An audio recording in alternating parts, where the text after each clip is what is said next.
But when it's early on in the business, before the product is really completed and they're raising that kind of money, that's a huge red flag. And it's really dangerous for the company. And it's a really dangerous thing for the customers that are trusting that company.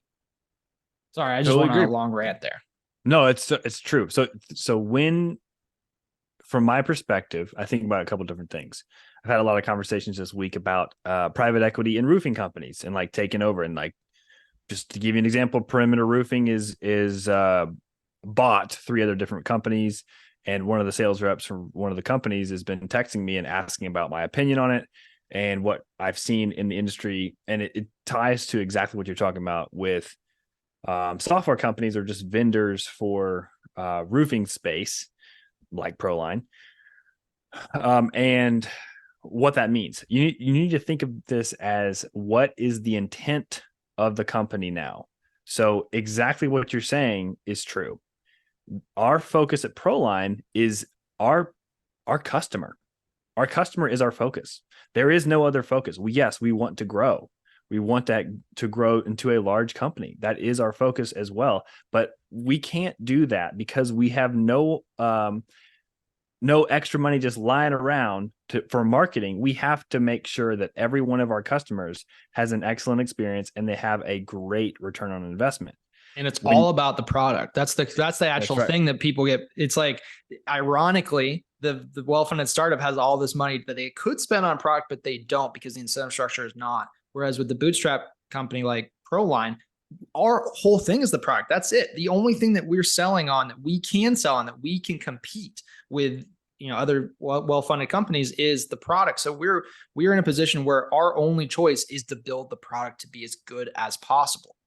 And I mean, one big thing is, like, with funded startups, usually the founders are money people, they're business people. Whereas with us, it's like you're a roofer, like the space intimately, and I'm a developer. I'm building, like, 80 to 90% of what makes up Proline was built by me personally.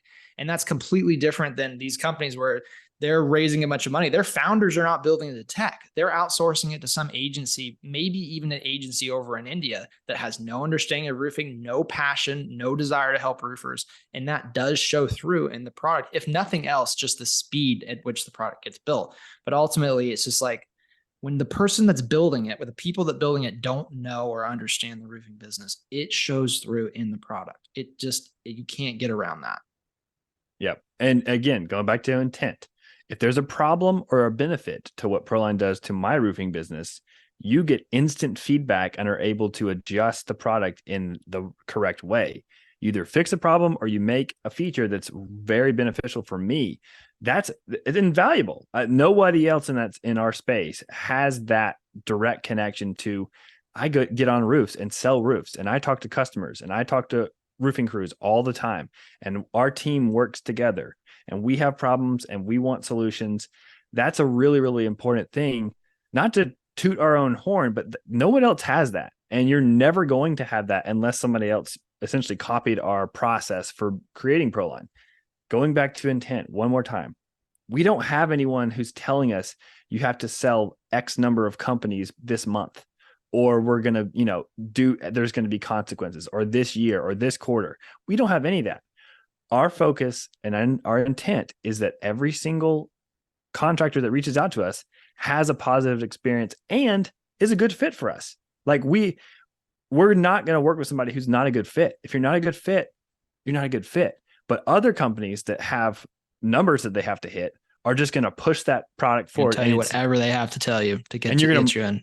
Yep. And you're going to migrate all that stuff over. It's going to be a headache to do, and that no one's going to have a good process. And then you're going to be upset because your roofing business, the thing that provides your living for yourself, is in peril now because a really well-marketed company pushed their product on you. It's really, really important. I mean, in any type of investment situation, I know a lot of people have talked about this specifically about roofing companies, but it's the same process. We can kind of tangent off of that. Like, the owners of these companies are going to benefit if everything goes well, perfectly, and there's no big problems for these ones that are getting rolled up in these big private equity deals. It's a similar situation. The owners will win, and the co-founders of these software companies will win. but everybody else will lose. It's just a matter of time. Statistically, look at Shark Tank, all the investments there, by far the majority of them fail horribly, miserably.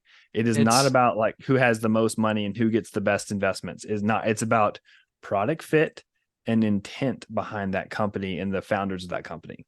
It's so crazy, the numbers. Like I've done so much research on this because we've tried to raise funding before we kind of understood it. And the failure rate of funded startups is way higher than bootstrap startups, like way higher, specifically because the investors put those incentive structures in place where they're trying to grow way faster than they should be. It's not sustainable. Now, and just to be clear, like we have some friends and family investors, and we may take on some like angel investors and stuff of that nature. That's a completely different type of thing. It's like small private investors where it's not really changing the incentive structure, especially people that may be related to the industry and want to see, better software for roofers and stuff like that. But these big deals, VC backed deals, like I said, it's not necessarily going to make them a bad company, but it's going to be very hard for them not to become a company that screws over their customers. Yep.